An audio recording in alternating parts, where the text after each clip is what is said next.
Good morning, everybody. Welcome to another jam-packed episode of Data Day with Dean Croke from DAT. We've got a lot to unpack today, so let's get started. Let's do this. Welcome to the HPLS podcast. Live, relevant, and high performance information, conversations, and education weekly.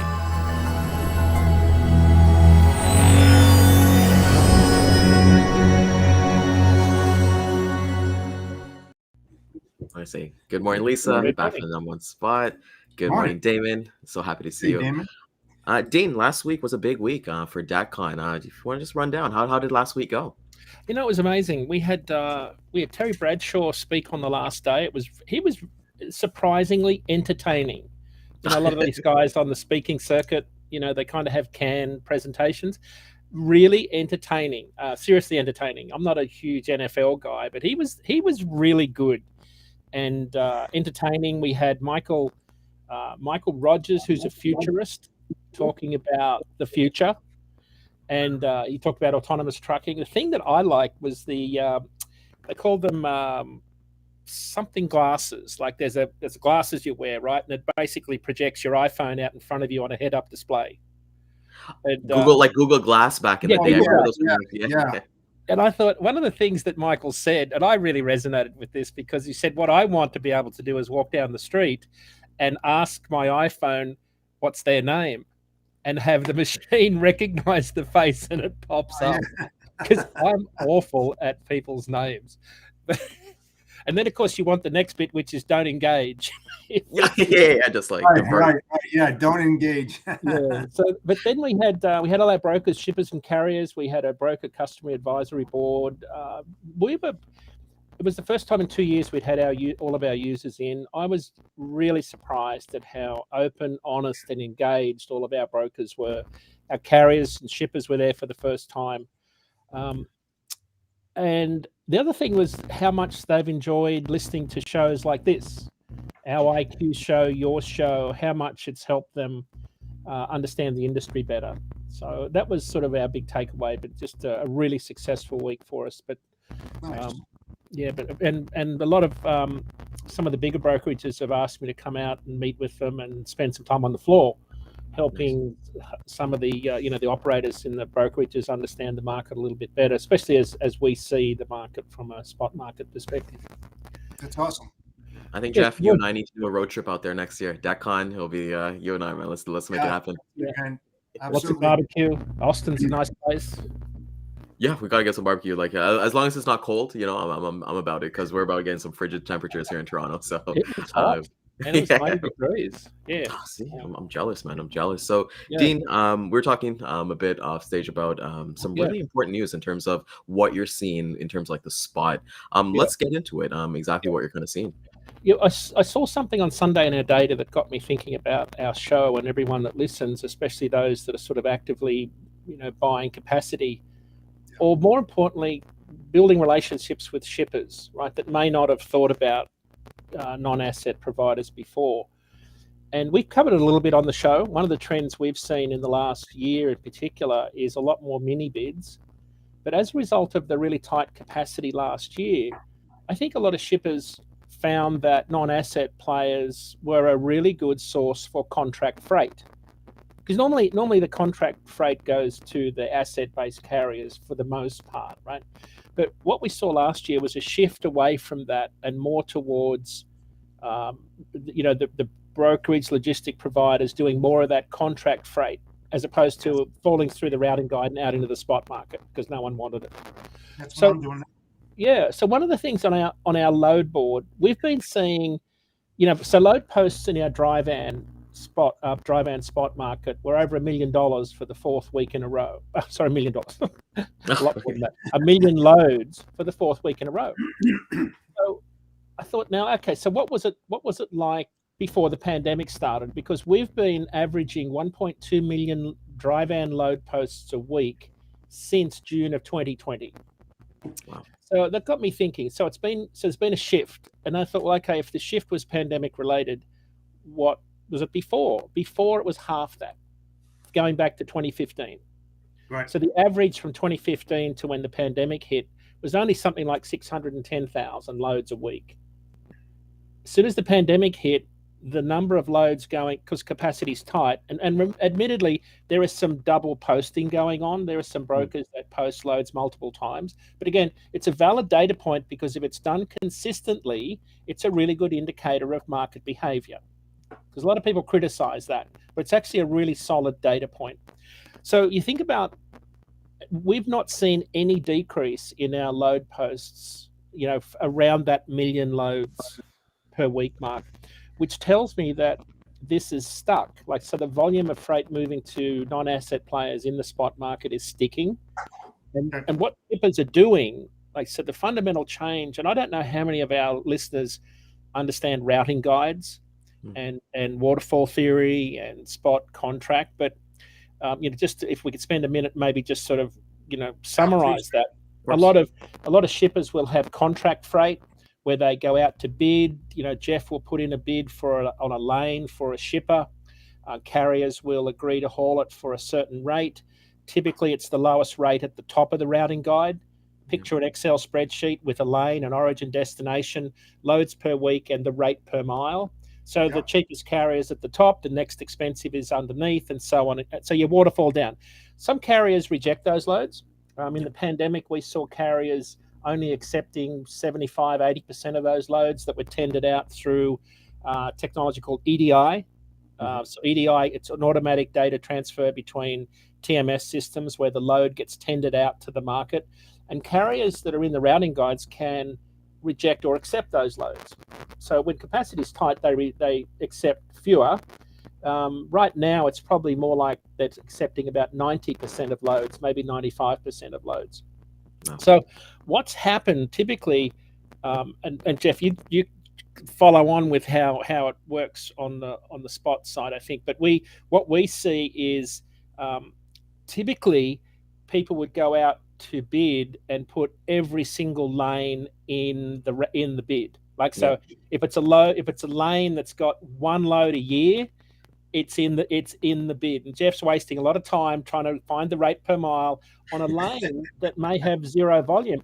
We found that about 30% of our lanes were ghost lanes. No freight ever moved. And then we dug a little bit further and found that about 80% of all of our contract volume moves on just 20% of the lanes. So there's a lot of lanes where there's very small volume. And what that invites is a service failure from the carrier. So the carrier, if it's a really low volume lane, they're more likely going to, reject that load. And then it falls through the routing guide out into the spot market. And that's typically how it works broadly. So I did a story with Journal of Commerce a few weeks ago, and we talked about it at DatCon and on our show yesterday. And I think what shippers are doing is they're engineering in more routing guide compliance. And by that, I mean, if you don't put in all of those volatile lanes where there's not a lot of volume and they're prone to being rejected, if you don't put them in the first place, your compliance levels go up because you've got fewer loads being rejected by carriers. So what you've got is this sort of deliberate shift in how freight is being tendered into the market. You'll have more compliance on the contract side with less volume, but it's most of the volume. And then the other 20% of the volume that's on 80% of the lanes is going out into the spot market automatically, direct to the non-asset community. And I think I was thinking about this yesterday, and I thought, what a great sales opportunity for all of us on the call, because it means there's more volume in the spot market. Shippers are looking for more solutions for those lower volume lanes. So I think from a sales perspective, it's about where you pitch yourself. Are you in the massive shipper space, or is your niche, moving with shippers that move a few loads a week? So that's where I sort of landed on our data on Sunday. It's definitely a trend that's starting to solidify. It's gone from something that was happening during the pandemic that you could say, well, that's just pandemic driven. It's been a solid trend for the last 12 months now. And I think that's what we're certainly hearing it from shippers at DatCon last week. That's what they're doing. One of the things, and I'll repeat what we said on the show yesterday, we had I'm going to say 100 shippers in the room on Wednesday last week. And we asked them, we said, so before the pandemic, how many of you had a broker as one of your solution partners? And 4 people put up their hand.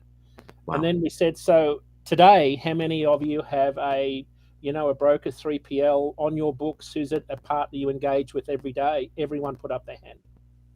Wow. It was a big shift. Every one of our shippers said they are actively working with non-asset providers for solutions to their freight. And I think that just shows you how good we are at making things happen and being good solution providers. But it means that shippers are looking to this community a lot more than they did before the pandemic came along. And one thing I've noticed, Dean, is that me being Canadian, is that I've always been in this industry for 6 years. I find like the American shippers, they're more asset driven. That's always the first question they ask, whether it be a cold call or email. Hey, are you asset based? Give me your MC or your SCAT code. Let's go from there. But I find like in Canada, they're looking for partners. I've never had issues on the Canadian side, but maybe it's just because it's different, right? Like we were talking to a big shipper in Canada yesterday, and their background is that they went from customer service to logistics. Like they didn't kind of like study logistics maybe like in the States or anything like that. So you're so right by saying that, because that's the number one thing I see making these calls daily is like, first thing, it's American, what's your SCAC and what's your MC? Are you asset based? And there's ways to kind of get around those objections, but those are the first things they ask. Jeff, maybe you can kind of go into that a little bit more because of what you see being in the States as well. Yeah. And to go back to what Dean was saying about bids and the waterfall effect and all of that, what I did many years ago is that when you did a mass bid for all your lanes, you would get those contracts back and they would be an annual bid. Mm-hmm. I do things a little bit different. So when I go out to my carriers and I give them the opportunity to bid, I tell them right up front, hey, listen, this is the rate that I'm looking for right now. We're going to revisit. We're going to watch that market. We're going to watch the contracts. We're going to watch the spot market and see what happens. Mm-hmm. If there's a huge fluctuation in the market, we're going to discuss this a little bit further between us as well as the shipper so that we're all on the same page. Those are the type of conversations that you have to have, because guess what's going to happen? If you don't have those discussions and you have a smart shipper, they're going to start looking as well. If they find a cheaper option or something like that, guess what they're going to do? They're going to jump ship. So you want to beat them to the punch and have that conversation like maybe every month or every 6 weeks, but you got to have your finger on that pulse to see what's happening out there to do that. That's the big change from the annual RFP to a short-term RFP to even shorter, because you have to be on top of that almost daily because it's swinging all over the place. So that's the biggest difference that I'm seeing right now, and it's working for me. It may not work for others because they have a different approach, but that's pretty much it. And that's why you've got to watch the spot market rates, right? A lot of people say, why should I care about spot market? It's only a small percentage of the volume of loads move. Well, directionally, it sets the trend for where contract rates go. Where spot goes, contract will follow, something like a 4 to 6 months. It starts that drawdown effect. And the other thing too, you were talking about ghosting, and I started to smirk a little bit. Mm-hmm. What a lot of shippers do is that they go out there and they test the market. Right. They want to see where their rates need to be, right? So they don't have a lane. They just throw out A to B and this state and that state, and then they'll see what comes back, and then they'll be like, They get the calls and they're like, "Oh, this is covered." It was never a shipment out there. Right. They're doing a lot of market testing out there. A lot of them are out there. They're. It's like, is the water warm enough? They put their little toe in there and see what the temperature is. And then it's like they back out real quick. Right. Those are the long type of shippers, and throwing those one-off shipments. And we spoke about that weeks ago, Dean and Ryan. They shouldn't even be part of that bid. I don't even know why they do that. And coming from that side of the business, and I say it all the time, if a traffic manager and a logistics manager knows exactly what they're doing, sitting in that seat, they're not going to do the one-off. They're going to find that niche carrier to cover that once a year kind of lane. Right. Yeah, as Jeff's have connection, and it's so right. Like as we were talking, just to that point, is that even for my personal self, like when we get an RFP or routing guide, we don't touch those. We don't touch those one lane or Right. anything like that, Sorry. unless it's a crazy fit for us. But yeah, Jeff, continue with the point Yeah, that you made. yeah. Sorry about that. That's why I'm getting the geek squad over here. You said that Yeah. yesterday. So the thing is that doing that, it just shows the service providers and the carriers that you're not the real thing if you're throwing those kind of things out there and not really paying attention to where the meat and potatoes is, right? Where is your revenue? How are you going to take your carriers that are this wide and narrow it down instead of dividing up all your revenue over across many different service providers? More revenue, better discounts, less revenue, higher cost. So, and it's that control factor too. It's the risk factor. It's the control factor. Yep. So you got to really pay attention to what you're doing, especially on the transportation management side of it. Is that if that's your niche and what you like to do as a broker, or whatever you want to call yourself, that's where you really need to concentrate on and make your shippers aware of that it's hurting them. It's not benefiting them whatsoever.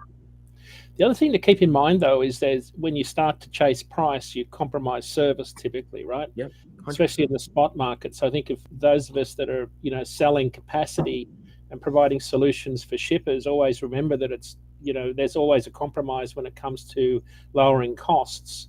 But there's one thing, Dean, too. There's one thing, and there is such a thing called the diamond in the rough. If you happen to find that carrier that's looking for that lane, specific lane, because they need a backhaul or something from it, right?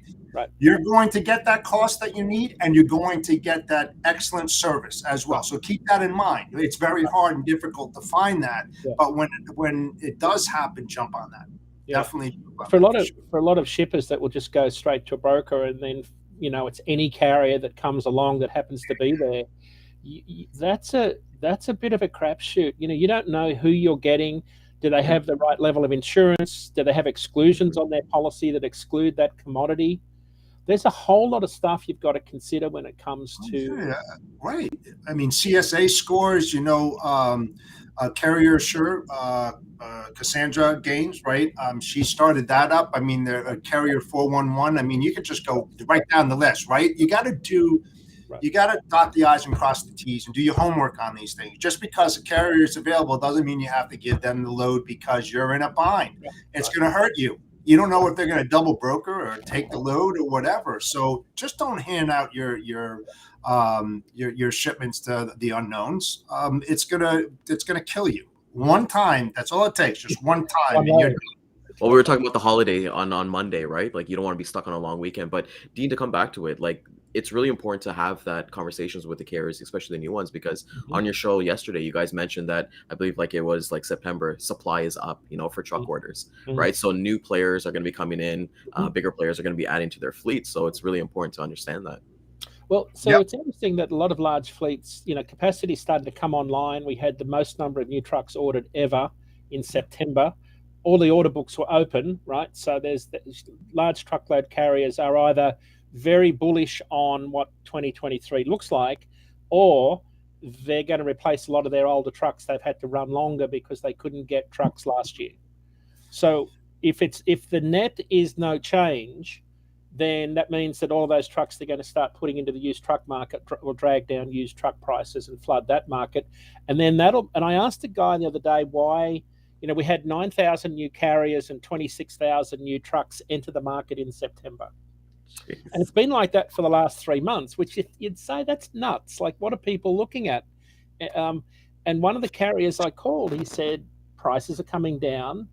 And he was getting 0 down finance at last year's rates to lease more trucks. And this is, again, I checked this with some finance people and they said, that doesn't sound right. But my friend is buying 3 trucks because he's got some good contract freight in the reefer space. And the payments are legitimate. I've seen the documents. So you would say, why are people coming back into the market? Prices are coming down. So as used truck prices come down, barriers to entry decrease. Insurance is still high. But the other thing of that 26,000 trucks and 9,000 carriers that got a new DOT authorization, we don't know how many of those are hotshot guys and how many are box trucks and how many are Class 8 trucks.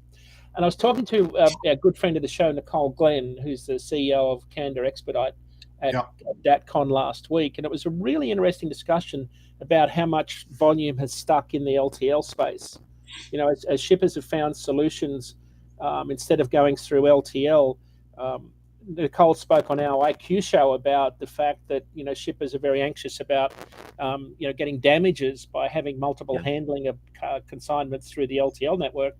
If you go to a hotshot type LTL situation where it's picked up once and dropped once, even if it's a multi-drop load, it's probably a better solution.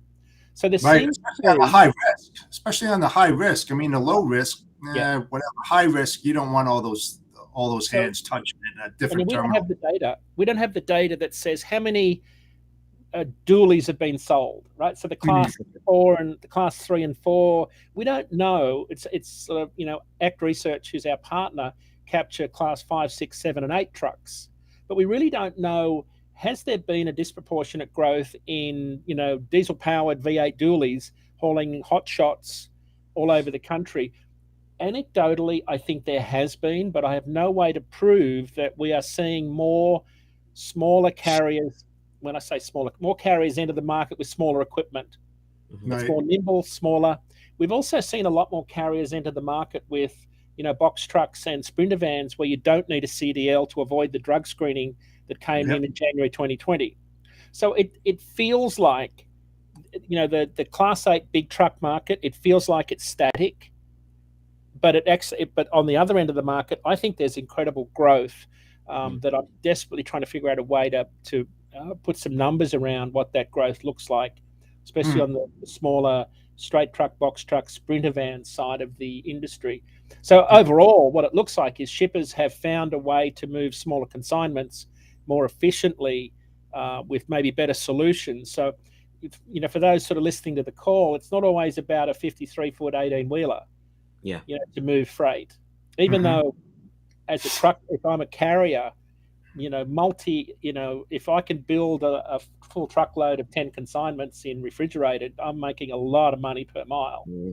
So, you know, there's certain niche you can get into, but maybe there's an opportunity out there for shippers that are looking for the consignment that's not a full truckload. Right. I mean, even the load to ride option, right? On a full truckload, almost like zone skip, right? You load it into the nose of that truck and it sits there from the east to the west and they're loading up everything. We used to do that a lot for the simple reason, those touch points, you know, every dock that they go up to, they have to take the freight out, touch it. There's a high probability that you're going to have a claim or damage every time they touch it. So if you can find that, you know, that service provider, that carrier, that you can do a load to ride, that it sits there in the nose and never gets taken out until it gets to their delivery terminal, that's the way to go on, especially those high risk ones. But I wouldn't suggest, you know, I mean, how many times from east to west does an LTL carrier touch a dock? I think it's 6 is the average. It's the average. That's exactly my point, right? Yeah. I mean, you know, not every cross dock works the same, and then you've got these high stress forklift drivers that got to move the freight from one side of the building to the other side of the building, you know, to go to Carolina or New Jersey or whatever. And some of them, they take those skids. I've seen it because they have to load fast. They'll have one skid sitting here. They'll take the other skid on the forklift. They'll tilt it like this to hit the thing so they can ride it over the load leveler to push them all in there. But guess what happens? Sometimes it sits up. That pallet hits the boxes, pushes the boxes, damages, because that's the stuff you want to try to avoid. I mean, it happens all the time when the rubber hits the road. The reason I got thinking about this, during DatCon, we had an hour spare and I went up to the I-35 and I sat under the overpass. And so nobody could see me, but I just love watching trucks. And of course, I-35 out of Laredo up through Austin and San Antonio to Dallas is like a conveyor belt.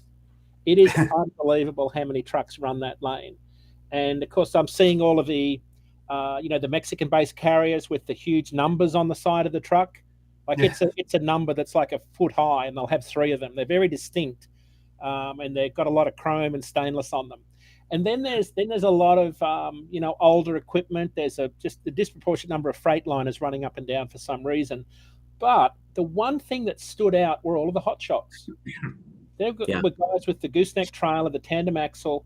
Was one guy, and I was just thinking exactly about what you're talking about, Jeff. He had 5 skids of axles for a trailer axles, and of course people like Hyundai get their trailers made in Mexico, so they were trailer axles. He had 2 or 3 skids of air conditioning frames that were, you got to be careful with that lightweight aluminum stainless type product, and then there were a few skids up front, and it wasn't tarped, and I just thought, that's half a truckload right there. Yeah. Wow. You would to consolidate that into a van, it borderline impossible. Like you couldn't. It was ugly. You couldn't stack anything, right? But I thought for a shipper, that's a really good way to move freight, low cost, quick, efficient, no damage. And then I started watching how many of these there were. Now, it's one data set, right? It's one person sitting on the side of an interstate. But it's something I've noticed over time is that there's more and more people doing this. Even if you just follow social media and you watch truckers in big trucks complain continuously about hotshot guys taking up a tractor trailer space at a parking lot. They're entitled to. They've got a DOT number. They've got to sleep. But these guys, a lot of truckers get very angry because they think they're taking work away from them, the hotshot guys. There's a lot of aggro out there on the highways over this, but it's a sustainable trend, I think, for a lot of carriers. Well, it's the old adage, eat or be eaten. Yeah. And then you look at in TV shows as well, like Shipping Wars. I don't know if you guys have ever watched Shipping Wars, but everyone on there has like a gooseneck, or they have like a hot shot, right? So you see things like this, and then they see there's websites like UShip, and it's like, hey, I can go get these loads and things like that. Like, why not eat, right? So that definitely is playing into it, and I can see it. Like everybody has a truck these days, I feel like, so. Right. Yeah. Dean, I want to ask you something. I know we're about 2 weeks after the aftermath of Hurricane Ian. Yeah. I know personally yesterday we booked out a load of seafood from Atlantic to Miami. It was supposed to move this week. Because of capacity, we had to go and book it for late next week, just based on what they're kind of telling us, that they're all trucks. We have 3 or 4 carriers that we kind of go to. Everybody was at capacity for this. So what are you kind of seeing in terms of the numbers and everything like that in terms of the aftermath? Yeah, dry van. So I could do each equipment type. So what we saw the week prior to, remember we talked about this on the show, the week prior to Ian making landfall, we saw a lot of dry van freight getting staged in markets north of Tallahassee, so Tifton, Macon. So load posts were up, spot market volume was surging into southeast markets. Hurricane made landfall. As soon as it passed, we saw a lot more volume then start to move into that, the 4 markets in Florida. So if I can just, inbound load posts were up 22% last week. That's a fairly sizable jump in spot market volumes into Florida. Lakeland was the hardest hit market. Load posts were up 27%. A lot of that volume came from Atlanta. When we look at where the loads originated, number of loads moved, not loads posted, loads moved were up about 3% on that one lane last week. Spot rates are up to $3.33 a mile. That's Atlanta to Lakeland. That's 18 cents a mile higher than the September average. But so what we were seeing was the volume started to trickle in, the spot market volume in particular, which meant carriers were having access to the market. It's interesting, Ryan, I spoke to carriers who were loading in there the day after. They were unloading the day after Ian made landfall in Florida. So I'm not sure how much disruption there was, for a lot of carriers that could get in and out, without going into those hard hit areas that were flooded. So, and on the refrigerated side, load posts were up last week. Load posts in the reefer side into Lakeland were up like 130% last week. There was a lot of volume, which speaks to why I think you're having trouble trying to find capacity on the reefer side. A lot of that volume came from Dallas. Memphis was a lot of volume came from Memphis. That's a big logistics hub. They call it the logistics hub of America. Flatbed rates are up also out of Memphis. There was a lot of movement in lanes last week, in particular, trying to get freight into that area. Again, it's a tough market to get out of. I think carriers instinctively add in the backhaul to the head haul rate to get back to another market. It was deadhead miles. And I looked at loads moved. These aren't loads posted, but in Florida, double the loads go in versus out. So it's a strong backhaul market. And Lakeland, it's even stronger. Lakeland, including Orlando, is the biggest spot market in Florida. More than double the loads come in versus go out. So for a carrier, they're always looking for capacity. Rates are much lower. The needle didn't really move outbound. Loads north, the rates didn't go up because of the imbalance. There's not a lot of freight, so people aren't chasing loads necessarily. So that's sort of the wrap up there. One of the questions we had this week was why didn't it move the national rate average? And it's because it's a consumer market. The 4 markets in Florida are relatively small compared to the larger freight markets like Atlanta, Chicago, Los Angeles, Elizabeth, New Jersey. It didn't move the needle. We predicted that last week.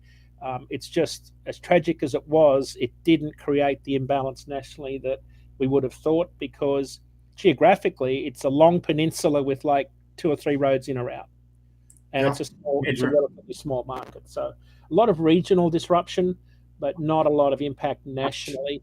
You've got to remember that we've still got a lot of, I won't say a lot, we are oversupplied in terms of capacity in the industry. I wouldn't say, really oversupplied, but we definitely have more trucks than loads. I think that's a given.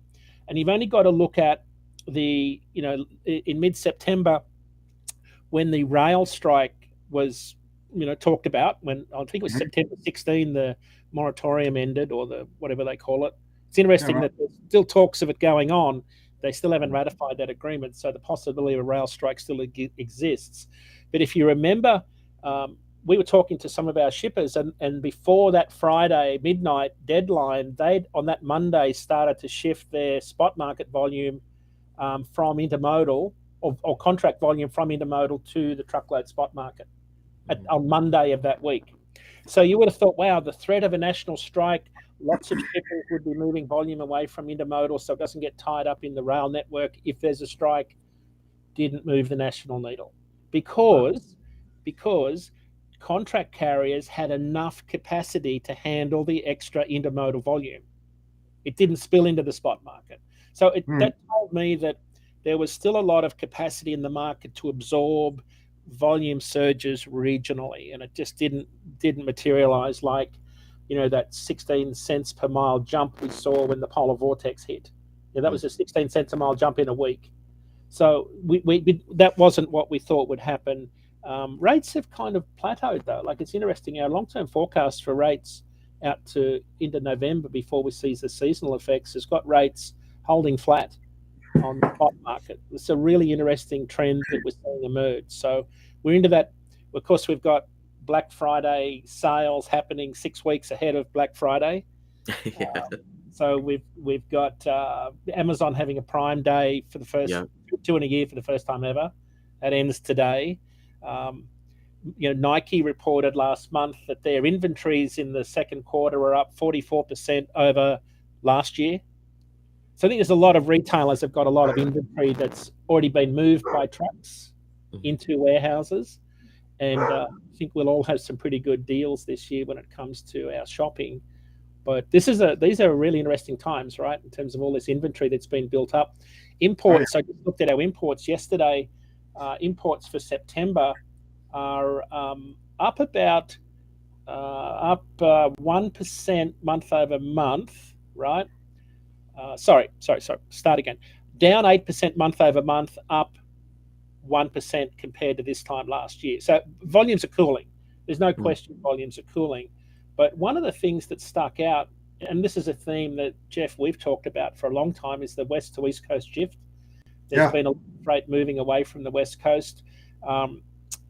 Year over year, east coast volumes are up 10%, west coast down 11%. But the Gulf Coast, right? Gulf Coast up 28%. Wow. It's So what you're crazy. seeing, and I counted the ships waiting to unload in Mobile and Houston this morning, 32 in Houston and 16 off Mobile. That's Now, just unbelievable. these aren't huge ports in terms of volume, but it just shows you when you're thinking about where you buy capacity and solutions for shippers, we've seen this effect where freight has moved around to the Gulf Coast. And if you just go onto the Port of Houston and the Port of Mobile, Mobile Port yesterday were talking about their new 100-foot high ship to shore crane that they've got operating. Well, what does that mean? It means you can have bigger ships, taller ships. You can unload them faster. So I think you'll see more volume coming in. The big question is, does it stick? And I think if we provide good capacity and solutions and good rates, then maybe shippers do stick with that. So the east to west, the west to east trend continued. In Houston, it was interesting. Houston's volumes up. They've got about a 7% market share of the total market. So it's not a massive port, but a 28% increase year over year. That's significant. Mobile is like only a 1% market share, but volumes are up 40% year over year.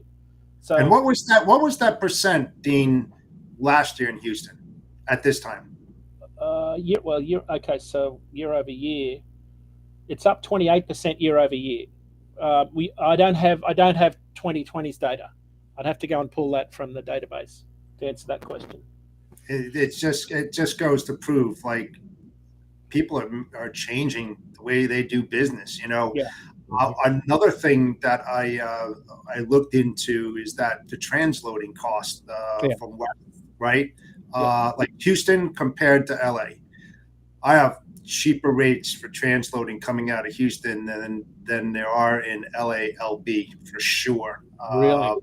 Oh yeah, we've been doing some analysis on that and looking at the differences of the possibility of pulling in freight going into LALB compared to Houston, and then the cost difference. And we were kind of shocked. I mean, because first of all, it's the volume and space availability at these warehouses on the West Coast that are still very, very high. So they don't have the space. So they're charging premium rates to do the transloading compared down to Houston, where we found that there are a lot more opportunities for transloading compared to out there. So it's interesting. I mean, you've got a fairly decent, you've got to get the freight from the port to the transloading facilities, right? So that's typically a dray move to the Inland Empire or a rail move.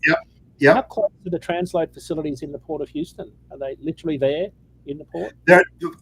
We have a few of them that are in close proximity within 20 miles. I mean, not far at all. Dray.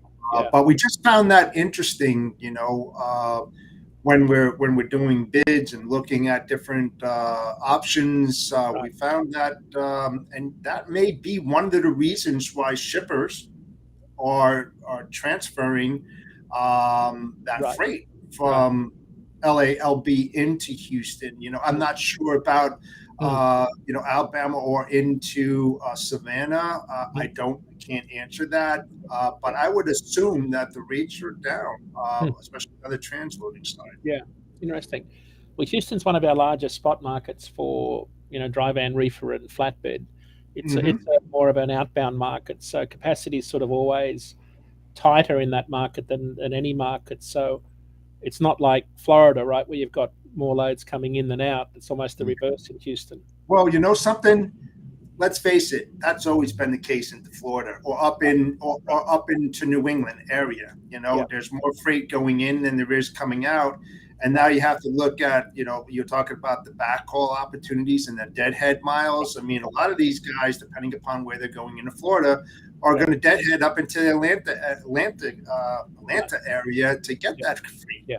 So they blend that all into the cost of doing business because they're not going to do it for free. Somebody's got to pay for it, right? So it's always been like that for decades, though. Right. So the trend, it's interesting that New York was the number one port for imports in September, again for the second month in a row. Normally it was always Los Angeles, then New York, then Long Beach. Houston's number 6. It was number 7 last year. It's surpassed Norfolk, Savannah. but ports like Vancouver up 50% year over year, Oakland up 10% year over year. You could just see Los Angeles, Long Beach down 24 and 14% year over year, respectively. So this shift away from the West Coast is really noticeable. Yeah. But as Ari Ash from JOC said, yes, there's going to be a cooling off in import volume. A lot of talk about the import market running out of steam, as we all thought it would at some point. But he said volumes, even if they do drop significantly, will still be above 2019 levels and more like 2020 levels. So I'm interested to see how that pans out. Our data comes out on about the 10th of each month in terms of the imports, once all the bills of lading are cleared by Customs and Border Patrol, process all of the imports. So yeah, if imports are dropping, which means, but you've still got a lot of congestion, right? So you've still got lots of vessels trying to get unloaded. That means more opportunities for solutions if it's urgent freight. It's got to be somewhere for retail season. Interesting times, but we've certainly got a lot of inventory built up in warehouses that's looking for a home. I'm doing my best to buy as much stuff as I can with the deals that are out there. Well, I was telling Jeff, I went to the mall on Monday. It was a national holiday in Toronto, and every store was 50% off. Like we walked out like bandits, but we were like just it talking was. about that. Yeah, we were just talking about that with the influx of inventory from last year. They've got to get rid of it. I mean, just think about the superseded models for the ones that they had. What are they going to do with them? Right. Do they just write that off? Because they were expected to sell X of that of say Model A, but all of a sudden Model AB supersedes Model A, and now they got all this excess inventory that's taking up all this critical warehouse spot. Right. What are they going to do with it? Same with the retail. They got to do mass discounts on this to move that inventory because it costs so much money to house that, and to move that in and out. They take that, it's like forecast monthly demands in warehousing, right? You're going to take your fast movers, you're going to put that up front so you can get them staged and loaded really quick. And then the ones that don't move that fast, you put it to the back of the warehouse. Right. Well, the back of the warehouse is getting packed and it's still staying there. They don't have the room. So, they got to do this stuff. So the thing that in the Nike annual report, it was really interesting, quarterly earnings call, it was really interesting. Their inventory grew 65% in the first quarter of this year. Like it's up 44% year over year by the time we got to June.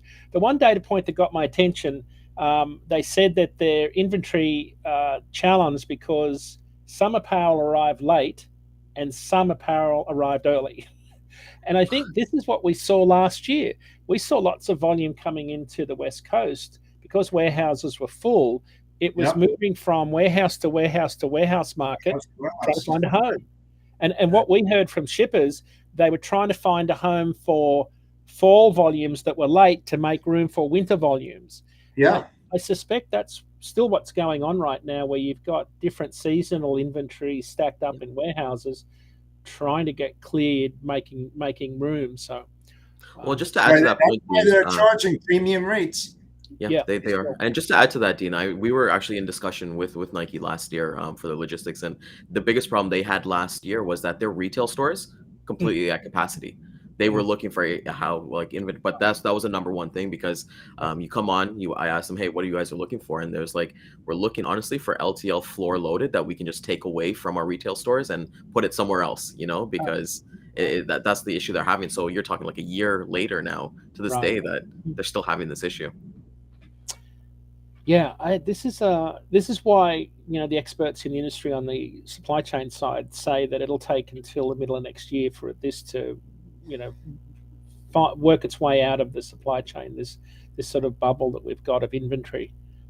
I'd love to think it was sooner, but that's why we've been saying, first quarter of next year, maybe first half of next year, for carriers in particular, look, it'll be certainly suppressed in terms of demand. It looks like being very quiet first half of the year. No surprise there in terms of first quarter, but second quarter is normally a bit busier.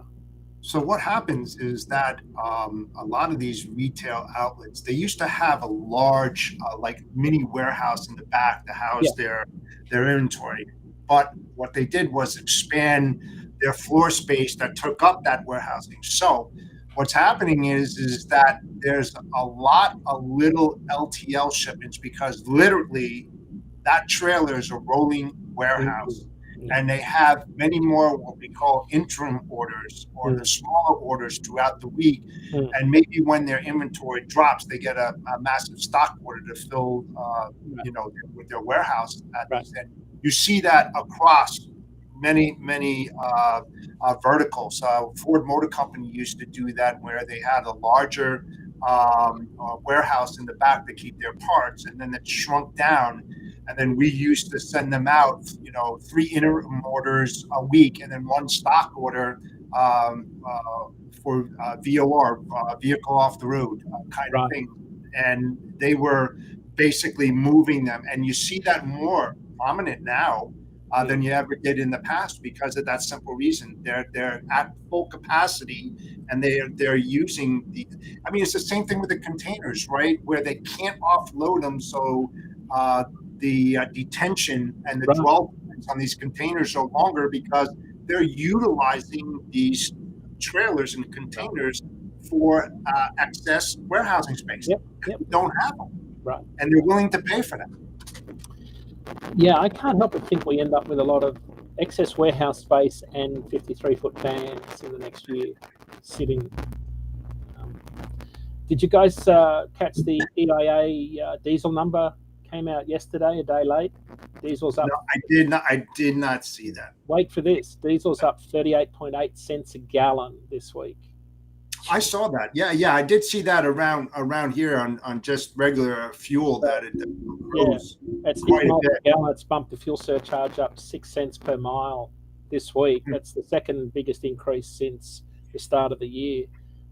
That alone pushed up owner-operator operating costs by about 6 cents per mile in the course of 1 week, assuming you're paying retail. But the big problem is it's $6.50 plus in California.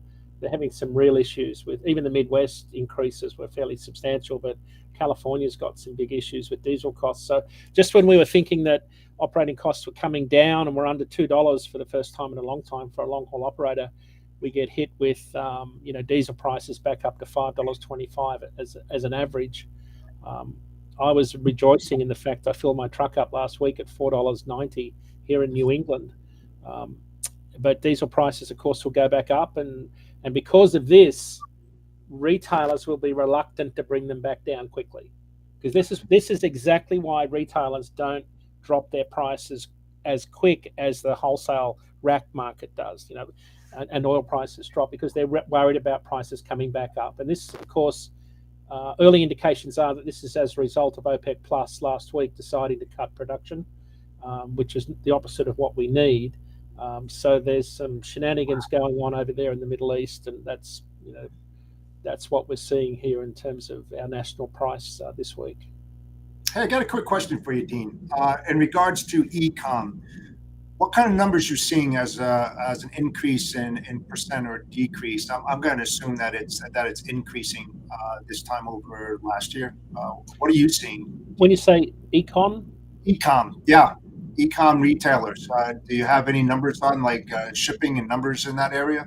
Oh, I don't. I only have foot traffic numbers. How many people are visiting stores? I have nothing on the actual numbers. I know Jason Miller on LinkedIn posted something last week, but no, I've got nothing on that. Yeah, no, I would just be curious about what those percentages are, because we are in the season, right? Yeah.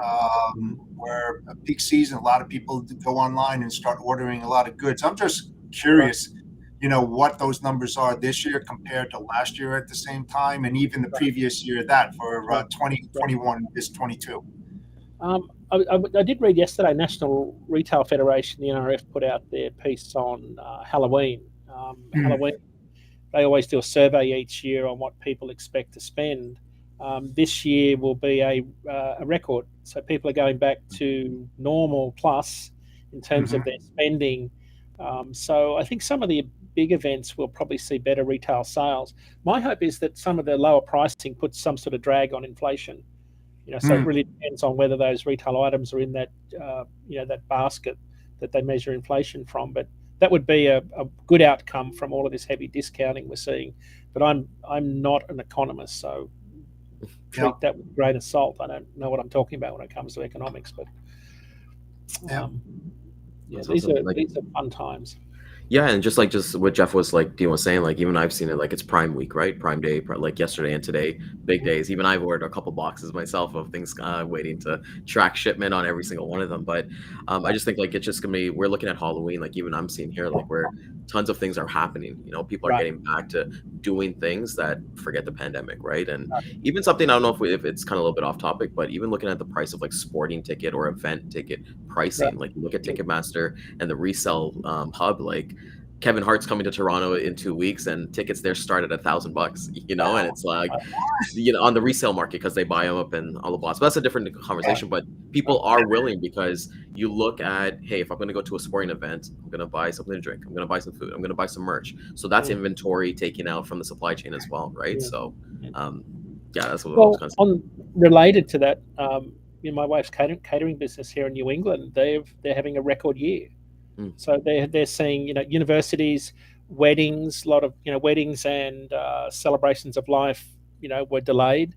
We're seeing a bit of catch-up effect there. We were talking about this last night, how much of it's new organic business. And it just seems like people are doing more.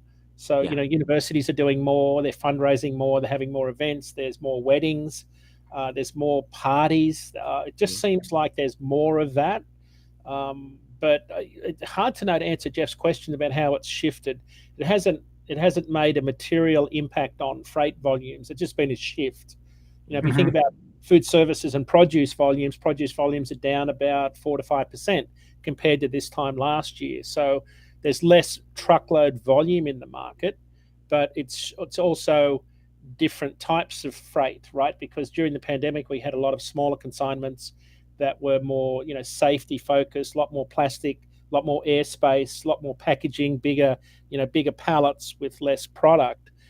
We've certainly seen a shift away from that as people have gone back to more traditional, boxed lettuce and, fresh fruit and vegetables. It's changed the mix a bit, but volumes are down. So the one thing we did hear is that, so even though restaurant traffic is down, right? Food traffic, but produce volumes are sort of down also. Let me see if I've got a data point from yesterday that tells me about foot traffic at restaurants, and restaurants dining is down 2% year over year. So this is the number of people going out to eat. In the last week, it was up 1%. So it's down about 1% year over year. So essentially, you could say that that's flat. We've got the same number of people going out. When they look at iPhone data and track people, when they geofence all the restaurants, you wonder where this comes from. They geofence all the restaurants in the country with a plot on a bit of software, and when that phone's lat long crosses that geofence, it counts a visit.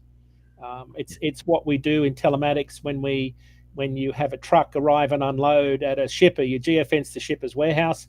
When the telematics, the ELD breaks that fence, that triggers the truck's arrived. You can geofence the dock.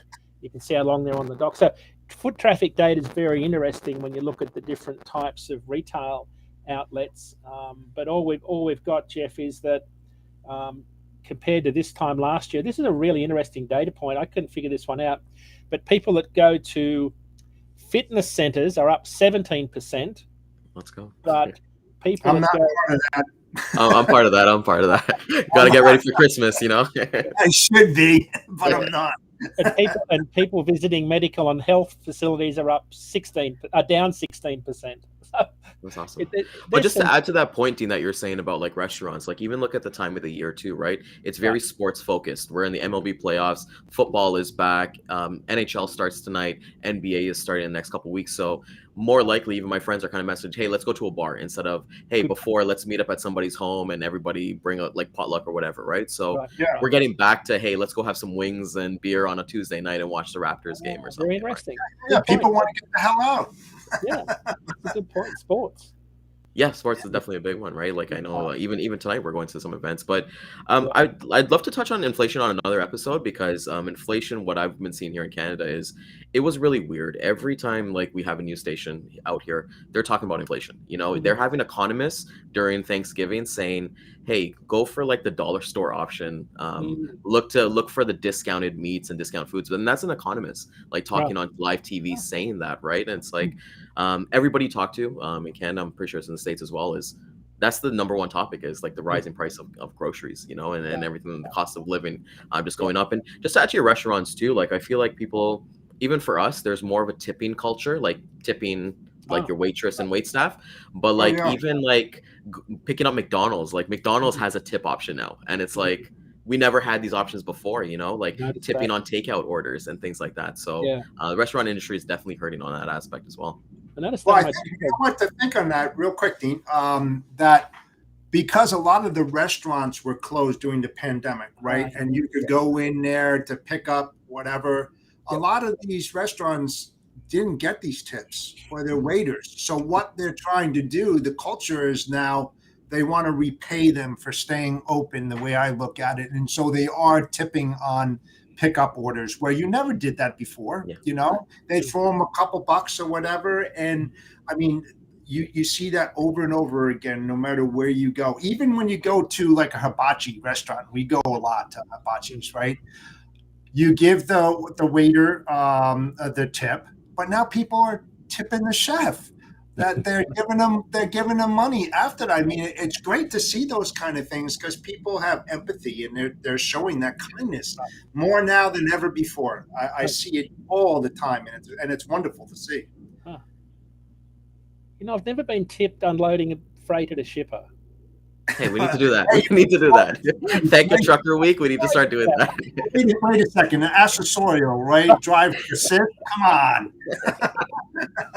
Maybe we could make that a thing.